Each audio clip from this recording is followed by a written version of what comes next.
कि ये व्यक्ति कहीं थाने पे लोगों को बोलता है कि मैं तो पारू से राजू सिंह को शांत करके चला आया, तो यहाँ पर लोग क्या है, लेकिन उसको पता नहीं कि राजू सिंह क्या उसके साथ करने वाला है। शायद उसको ऐसा थाना नहीं है जिस थाने से दारू नहीं बिकती हो, और थाने से दारू बिकती है। चौकीदार बेचता है और बेच करके चौकीदार जिसको चाहता है उसको फंसाता है, जो उसकी बात मानता है उसको बचाता है। यही मुजफ्फरपुर के साहेबगंज से बीजेपी के विधायक राजू सिंह ने मुजफ्फरपुर लोकसभा क्षेत्र के गायघाट में अपने स्वजातीय लोगों के साथ सभा की।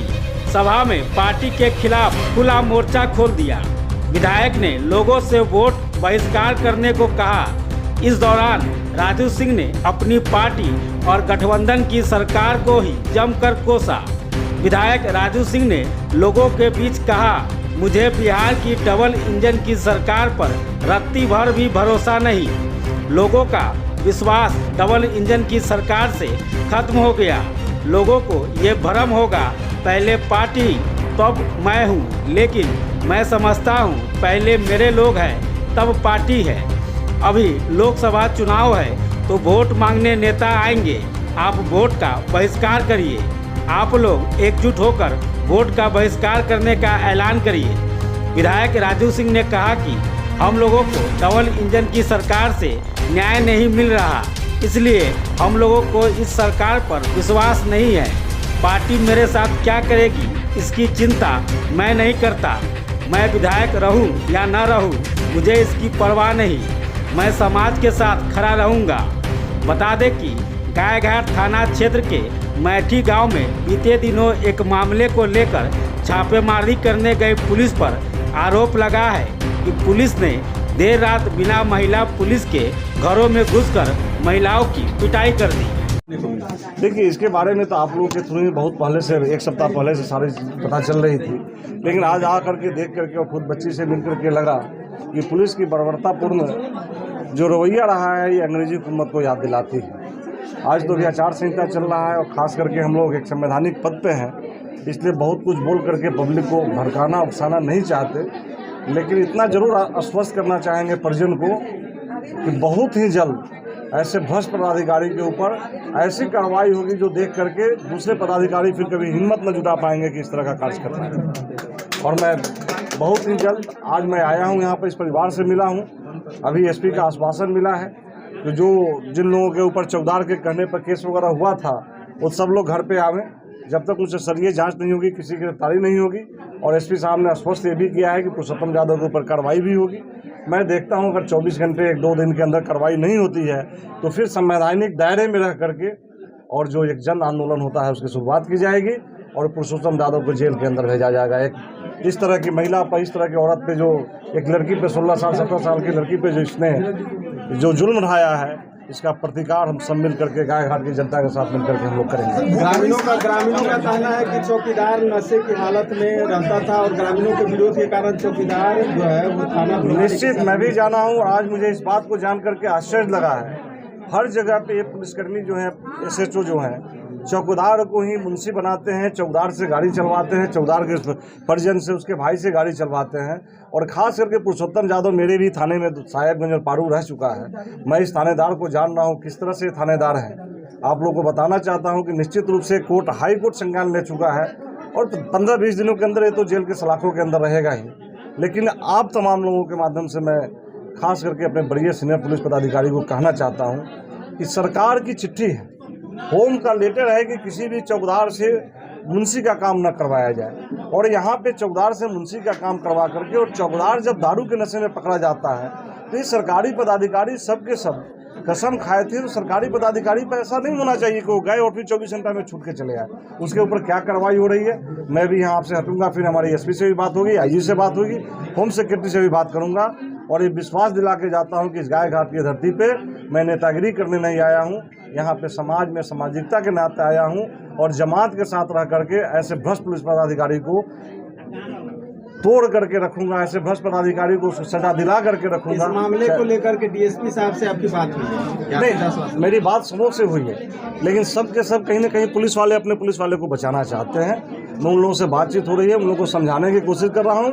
अगर वो नहीं समझेंगे ये पुलिस वाले सब उस दायरे में आएंगे। एक बताइए, इस तरह की अविवाहित बच्ची के साथ इस तरह का घटना होना, वो बोल नहीं पा रही, वो बोल रही यहाँ से अपनी कपड़ा दिखा रही है, यहाँ से घसीट करके बाहर ले जाया गया, उसके साथ अश्लील हरकतें की गई, वो बोल नहीं पा रही है, रो रही है, और उसके बाद भी पुलिस सोई हुई है।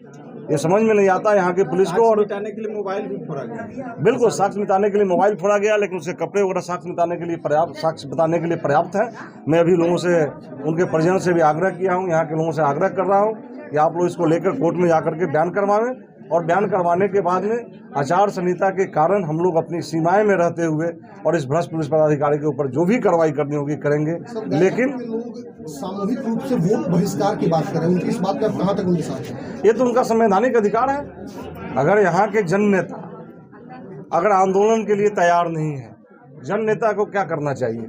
जन नेता या तो सरकार में है तो अपनी बात को सरकार से मनवाए, सही बातों को मनवाए, और सरकार नहीं मानती है तो फिर जन आंदोलन के लिए तैयार हो। तो यहाँ पे अगर जन आंदोलन अभी नहीं कर सकते क्योंकि आचार संहिता लगा हुआ है, तो उनके पास मैं समझता हूँ कि सबसे अच्छा विकल्प है कि वोट का बहिष्कार हो। सर एक चीज बताइए। अच्छा ये बताइए कि सुप्रीम कोर्ट का आदेश था कि पुलिस बर्बरता के साथ किसी को मारपीट नहीं करेगी, तो सुप्रीम कोर्ट के आदेश का अवहेलना किया गया या माना गया? ये सब जो पदाधिकारी, पुरुषोत्तम यादव ये सब ऐसा पदाधिकारी है, मुझे लगता है कि इसे कहीं न कहीं से परीक्षा पास नहीं है। इसका देखिए, अभी मैं FIR पर देखा हूँ, इसको पुरुषोत्तम यादव ठीक से लिखने नहीं आता है। ये कहीं न कहीं से पैसा पे ये दरोगा बन गया है। ऐसे लोगों को सुप्रीम कोर्ट और हाई कोर्ट के लॉ के बारे में अगर जानकारी होती, ऐसा काम नहीं करता ये। आप लोगों को पता होना चाहिए, आज से मात्र 4-5 महीना पहले ये देवरिया थाने में, जब ये पारू थाने का पदाधिकारी था, उस समय इसकी मार से वहाँ पे 2 व्यक्ति मर गए। एक व्यक्ति तत्काल उसी दिन मर गया और दूसरा व्यक्ति हॉस्पिटल में 3 महीने इलाज कराने के बाद मरा है, जिसका केस इसका ऑलरेडी हाई कोर्ट में मुझे लगता है कि 1 सप्ताह के अंदर सुनवाई होनी है, जिसमें डिसमिस होने वाला है। एक आरोप और लग रहा है कि ये छापेमारी के दौरान पुलिस बल और महिला बल के साथ आते हैं, लेकिन पुरुष जो है, पुरुष वो महिलाओं के साथ अभद्रता करते हैं। ये कहीं से भद्र है ही नहीं, और अभद्रता यहाँ पे आप लोगों के द्वारा और कुछ पार्टी के कार्यकर्ताओं के द्वारा पता चला है कि ये व्यक्ति कहीं थाने पे लोगों को बोलता है कि मैं तो पारू से राजू सिंह को शांत करके चला आया, तो यहाँ पर लोग क्या है, लेकिन उसको पता नहीं कि राजू सिंह क्या उसके साथ करने वाला है, शायद उसको पता नहीं है। और इस भद्र पुलिस के सामने, अभद्र पुलिस के सामने भद्रता की बात करना बेईमानी होगी। इसलिए पुरुषोत्तम यादव के बारे में मैं आप लोगों के माध्यम से आग्रह करना चाहूँगा सरकार के तमाम आला अधिकारियों से कि ऐसे पदाधिकारी को रख करके सरकार की छवि को धूमिल न करे, जल्द से जल्द ऐसे पदाधिकारी को बर्खास्त करें। आपकी डबल इंजन की सरकार चल रही है, तो क्या लग रहा है? मेरे सवाल का जवाब। डबल इंजन की सरकार चल रही है। इंसाफ के लिए कहीं कहीं अपने घर में भी, अगर घर के परिवार में लोगों के द्वारा गलत किया जाता है तो अपना प्रतिकार जरूर बताना चाहिए। इसलिए हम सरकार के लोग जरूर हैं, लेकिन सरकार में हमारी बात नहीं मानी जाएगी तो हम अपने सरकार में, अपने दायरे में रहते हुए, संविधान के दायरे में इसका प्रतिकार जरूर करेंगे। पुलिस वाले की गुंडागर्दी पे हर बार हम लोग को आंदोलन करना पड़ेगा क्या? एक बार का तो केस है नहीं, हर बार ऐसा ही होता है। देखिए अगर इसके पीछे रीजन क्या है? अगर 1857 से आंदोलन शुरू नहीं होती तो 1947 में आज़ादी नहीं मिलती। अगर आपके जैसा सोचने वाला लोग होता तो 100 सालों के बाद जाकर के आज़ादी मिली थी। हर बार आज़ादी क्या, आप बता रहे हैं कि आंदोलन कर करके जब आप अपने मकसद को पूरा कर लेते हो तो फिर जाकर के कुछ दिनों तक, 10 साल 20 साल तक लोगों में एक दहशत रहती है कि नहीं, गलत काम करेंगे तो मेरा अंजाम यही होगा। क्या लग रहा है कि जो बड़े पदाधिकारी है, जिला के आला अधिकारी है, वो उनका संरक्षण इनको मिल रहा है या ऐसे पदाधिकारी को संरक्षण मिल रहा है? निश्चित रूप से संरक्षण मिल रहा होगा, तभी इस तरह का छोटा पदाधिकारी, कनीय पदाधिकारी इस तरह का गंदा गुंडागर्दी कर रहा है। एक तरह से कहा जाए देहाती शब्दों में तो ये पदाधिकारी गुंडागर्दी कर रहा है, और इस गुंडाई को अगर समाप्त नहीं करेंगे बड़े पदाधिकारी तो भी कहीं न कहीं इस दायरे में आएंगे। अच्छा, भ्रष्ट प्रशासन में एक अंतिम सवाल, शराबबंदी के आड़ में पुलिस जो है वो मिलीभगत करके जो रात्रि में जो घरों में घुसती है, जो जिस तरह से बिहार में आमतौर पे देखा जा रहा है, निश्चित रूप से शराबबंदी के आड़ में पुलिस के बड़े पदाधिकारियों की बात नहीं बताऊंगा, लेकिन चौकीदार और नीचे जो SI वगैरह हैं, ये सब के सब मालोमाल हो रहे हैं और गलत 2 पैसे कमा रहे हैं। और इसी तरह चौकीदारों के द्वारा वेंडर ठीक करके काम कराया जा रहा है। मैं आप लोग के माध्यम से बड़े पदाधिकारियों के कान में आवाज़ देना चाहता हूँ कि आप इसकी जाँच कराओ। कोई भी ऐसा थाना नहीं है जिस थाने से दारू नहीं बिकती हो, और थाने से दारू बिकती है चौकीदार बेचता है, और बेच करके चौकीदार जिसको चाहता है उसको फंसाता है, जो उसकी बात मानता है उसको बचाता है। यही काम है। बिहार में ये पुलिस की गुंडागर्दी आखिर कब तक चलेगी? इसी गुंडे के खिलाफ तो हम सब एक हो रहे हैं, और आप लोग के माध्यम से इस गुंडे के खिलाफ आवाज़ वहाँ तक पहुँचाना चाहते हैं। अगर हमारे शीर्षस्थ नेतृत्व के लोग इस बात को नहीं समझे तो हम लोग कोई भी कदम उठाने को तैयार रहेंगे। Thank you.